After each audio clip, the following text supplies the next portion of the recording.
나이 들수록 친구가 줄어드는 현상은 대부분의 사람이 겪는 자연스러운 일입니다.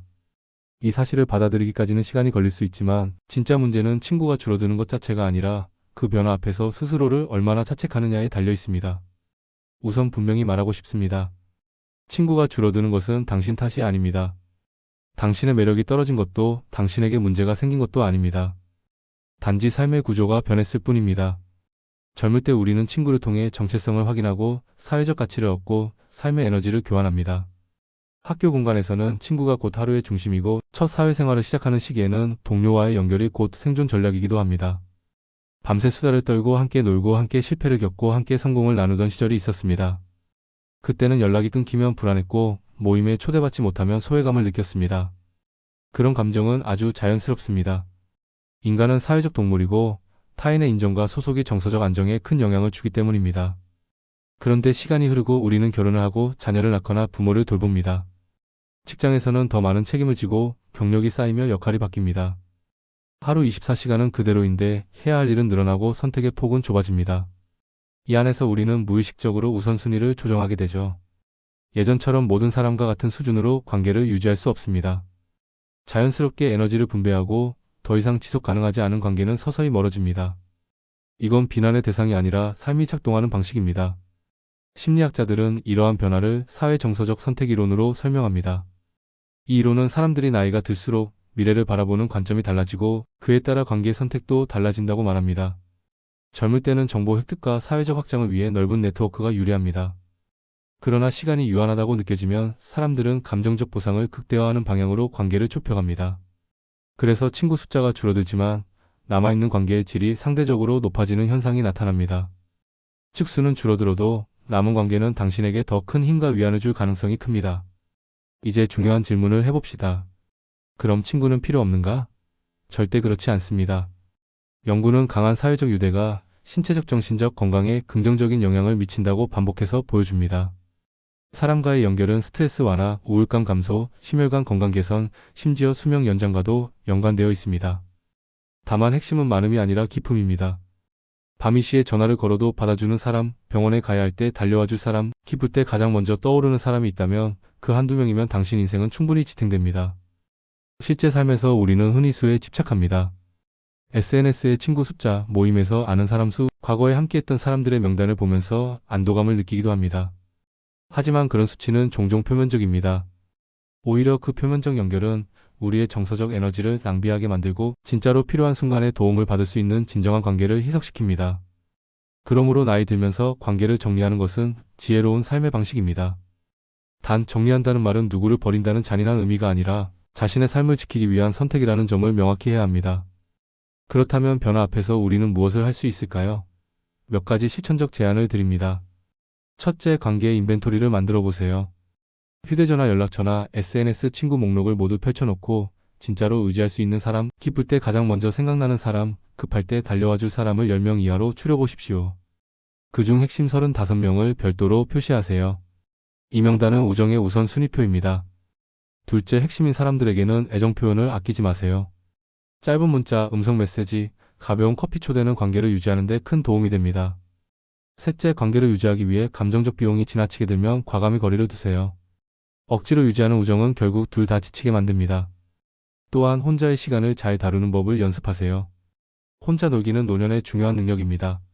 매일 30분이라도 혼자 걷기, 책 읽기, 음악 듣기, 사진 찍기, 글쓰기 같은 활동으로 자신과의 대화를 늘리면 외로움의 빈도와 강도가 줄어듭니다.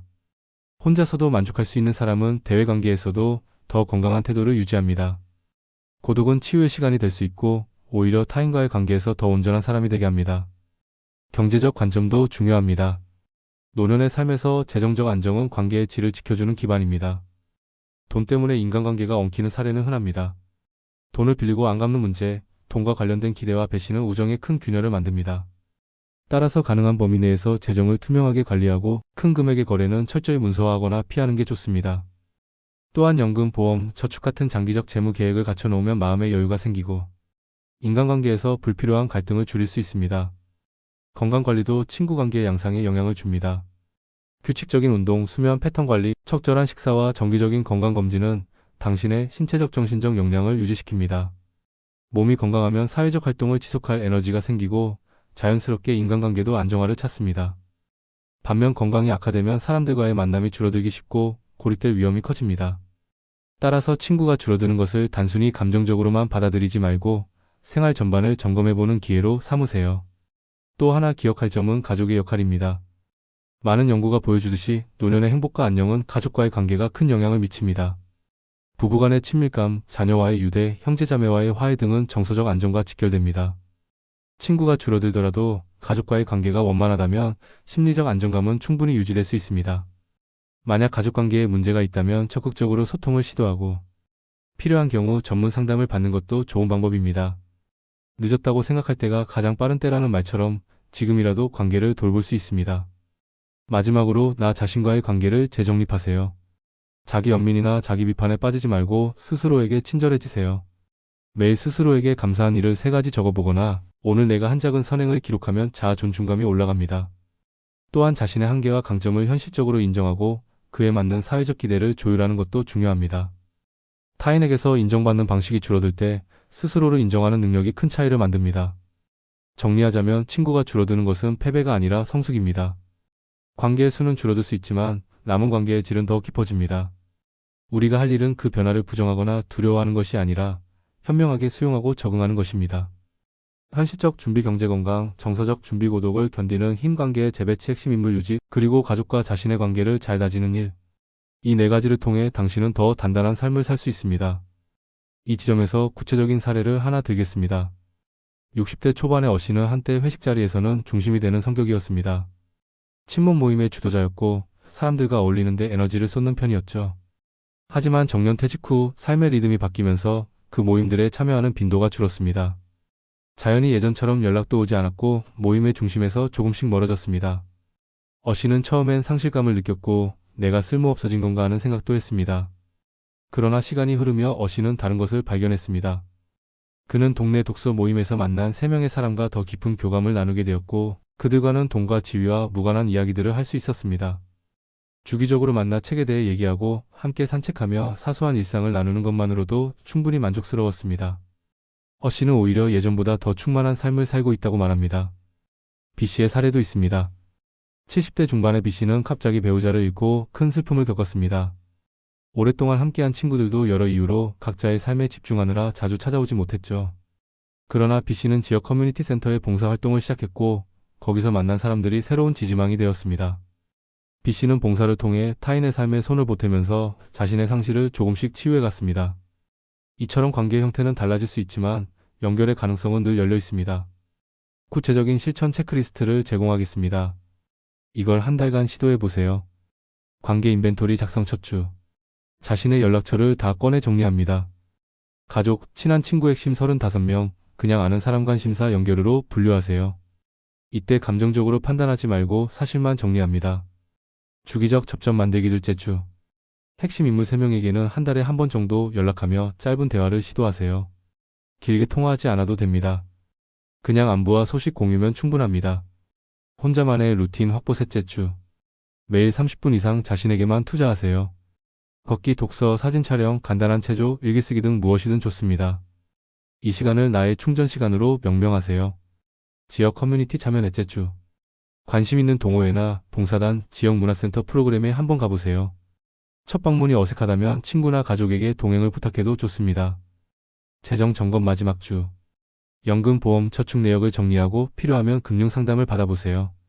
큰 결정을 내리기 전에 체크리스트와 후보군을 만들어두면 실수를 줄일 수 있습니다.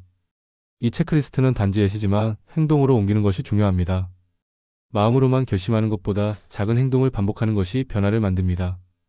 또 한 가지, 주변에서 흔히 듣는 조언들 중에는 과도하게 낙관적이거나 반대로 지나치게 비관적인 것들이 섞여 있습니다. 예컨대 노후엔 다들 외로워서 친구가 없으니 너도 괜찮다라는 말은 위로처럼 들리지만 실질적 해결책이 거의 없습니다. 반대로 항상 사람을 많이 사귀어라라는 말은 에너지를 소진시키기 쉽습니다. 현명한 태도는 이 둘의 균형을 찾는 것입니다.